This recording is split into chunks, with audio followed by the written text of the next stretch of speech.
Chapter 1. The magnitude of the village was Chapter 1. Among the green hills of the county Somerset of England, a small wooden workshop in a corner of the village, made of old oak forces whose impact of time on the walls was clear flashing.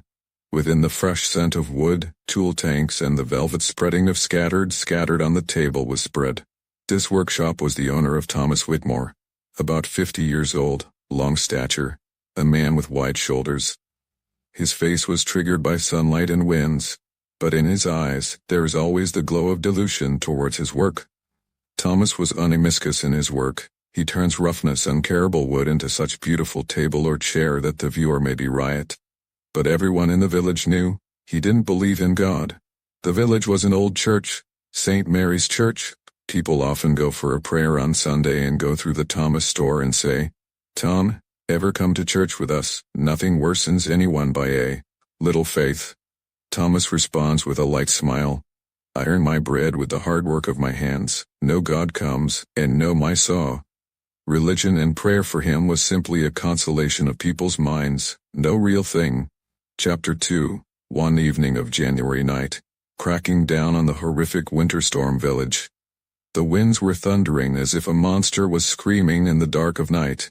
The roof slates were flying, the trees' branches were falling on the road, and the rain was so fast that 10 steps ahead did not look anything. The morning when storm Tama, many houses in the village were damaged. Thomas's workshop roof also fell half. He was cleaning the malba that sounds very difficult from the bottom street began. A cottage roof of the village's old stone had fallen, and a 7-year-old child named Oliver Bennett was trapped inside the debris. People were gathered, but nobody was moving forward. A heavy oak beam had dropped to the door, which could be fatal to remove. Thomas picked up his tools without thinking and fled. He hit malba cut, wooden support and raised the beam with the whole power.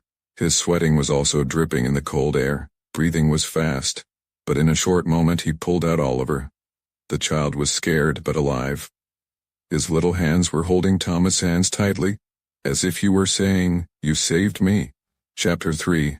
Mother's Prayers. Mother at the local hospital, Margaret Bennett, who was an active member of the church, said Thomas' hand, "We prayed to Jesus all night to survive.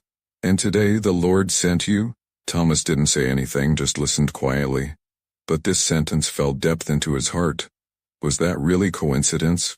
Or did I get there by really being an answer to someone's prayer? Chapter 4. River Shore Call. A few weeks later, when the winters were still holding their hold, Thomas was fixing a chair in his shop. Then the sound of the people worried outside. He ran to the river. River Tone water was on the water due to rain.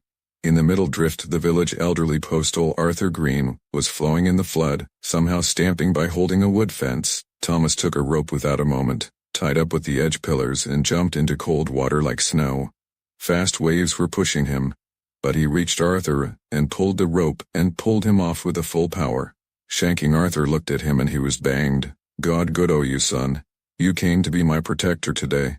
Chapter 5. Inner rust stayed on the bed for that night for Thomas. The same sound was repeatedly echoing in mind. "The Lord sent you? God bless you.